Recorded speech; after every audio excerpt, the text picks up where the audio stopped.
नमस्कार. जय हिंद. जय महाराष्ट्र. बंधू आणि भगिनींनो, आज 17 सप्टेंबर म्हणजे मराठवाडा मुक्तीसंग्राम दिन. या दिवशी मराठवाडा हा विभाग हैदराबाद संस्थानामध्ये शासनांतर्गत होता. तो हैदराबादचे निजाम मीर उस्मान अली खान यांच्या अंतर्गत हैदराबाद हे राज्य चालवलं जायचं. हे मुस्लिम राज्य म्हणून ओळखलं जायचं. हैदराबाद संस्थान या ठिकाणी मीर उस्मान यांचं मुस्लिम राज्य होतं आणि हैदराबाद संस्थानामध्ये जवळपास 85% हिंदू समाज होता आणि 4 ते 5% ख्रिश्चन समाज होता आणि राहिला तो 11% मुस्लिम समाज होता. ह्या 11% मुस्लिम समाजाने हैदराबाद संस्थानांतर्गत महाराष्ट्र, आंध्र प्रदेश, कर्नाटक, तामिळनाडू अशा आजच्या राज्याच्या काही विभागावर या मीर उस्मान अली खान यांचं राज्य होतं. त्याला हैदराबाद संस्थान असं म्हणतात. परंतु ज्यावेळेस भारतातून इंग्रज गेले त्यावेळेस या निजामने भारतामध्ये विलीन होण्यास नकार दिला आणि हिंदवी स्वराज्यापासून निजाम हैदराबादमध्ये सत्ताधारी होते. त्यांची महाराष्ट्राच्या बऱ्याचशा भागामध्ये सत्ता होती. विशेष करून मराठवाड्यामध्ये जालना, औरंगाबाद, नांदेड, लातूर, उस्मानाबाद, बीड, परभणी हे मराठवाड्यातील विभाग कोणाच्या ताब्यात? निजामच्या ताब्यात होते. आणि छत्रपतीच्या काळामध्ये सुद्धा ही निजाम सरकारची सत्ता होती हैदराबादमध्ये आणि छत्रपतीच्या काळापासून युद्ध वगैरे व्हायची, सगळं काही व्हायचं. त्याच्यामध्ये बऱ्याच वेळास निजामाने हिंदवी स्वराज्याला 1/4 हिस्सा उत्पन्नाचा हा दिलेला उल्लेख इतिहासामध्ये आढळतो. नंतर भारतामध्ये इंग्रज आले. इंग्रजाला सुद्धा 1/4 हिस्सा वगैरे यांनी दिले होते. नंतरच्या काळामध्ये पूर्णच्या पूर्ण हैदराबाद संस्थान ब्रिटिशाच्या ताब्यात आले आणि ज्यावेळेस भारताला स्वातंत्र्य मिळाले 15 ऑगस्ट 1947 रोजी, त्यावेळेस इंग्रज सरकारने असा निर्णय घेतला, ज्या संस्थानाला स्वतंत्र राहायचे ते स्वतंत्र राहू शकते किंवा ज्यांना स्वतंत्र भारतामध्ये विलीन व्हायचे ते भारतामध्ये विलीन होऊ शकतात.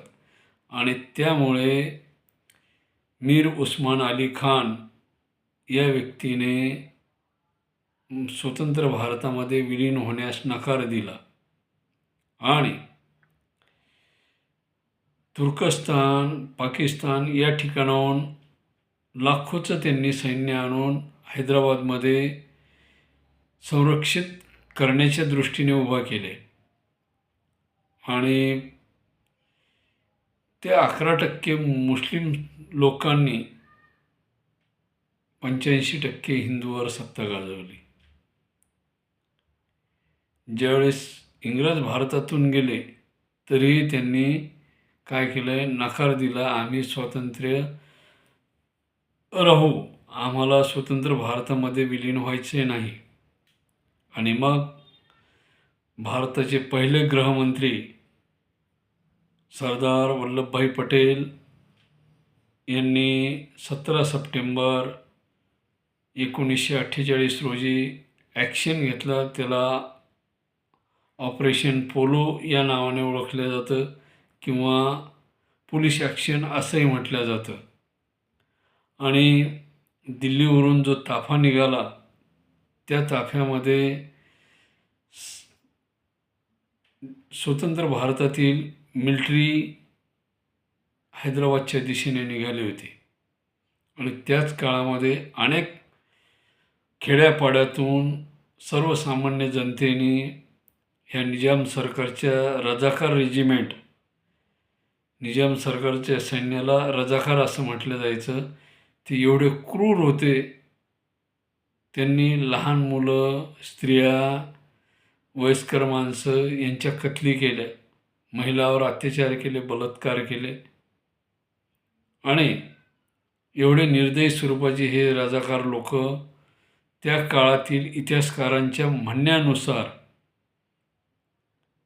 ते किती निर्दयी होते त्यांनी त्यामध्ये लिहून ठेवलेलं आहे. आणि तशा अवस्थेमध्ये सर्वसामान्य जनतेने सुद्धा काय केलेलं आहे, निजाम सरकारविरुद्ध आवाज उठवलेला आहे. आपल्या जालना शहरातून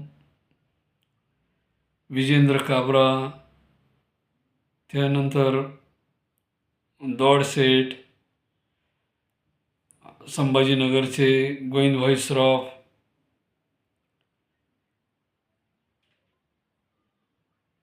जगन्नाथ मामा, त्यांना आजही त्यांच्या नावाचा चौक मामा चौक म्हणून प्रसिद्ध आहे. त्यानंतर नांदेडचे स्वामी रामानंद तीर्थ, अशा अनेक लोकांनी यामध्ये सहभाग घेतला. उस्मानाबादचे शेटे कुटुंब या पतीपत्नींनी त्या काळातील क्रांतिकारी लोकांना जेवण पुरवण्याचं काम केलं.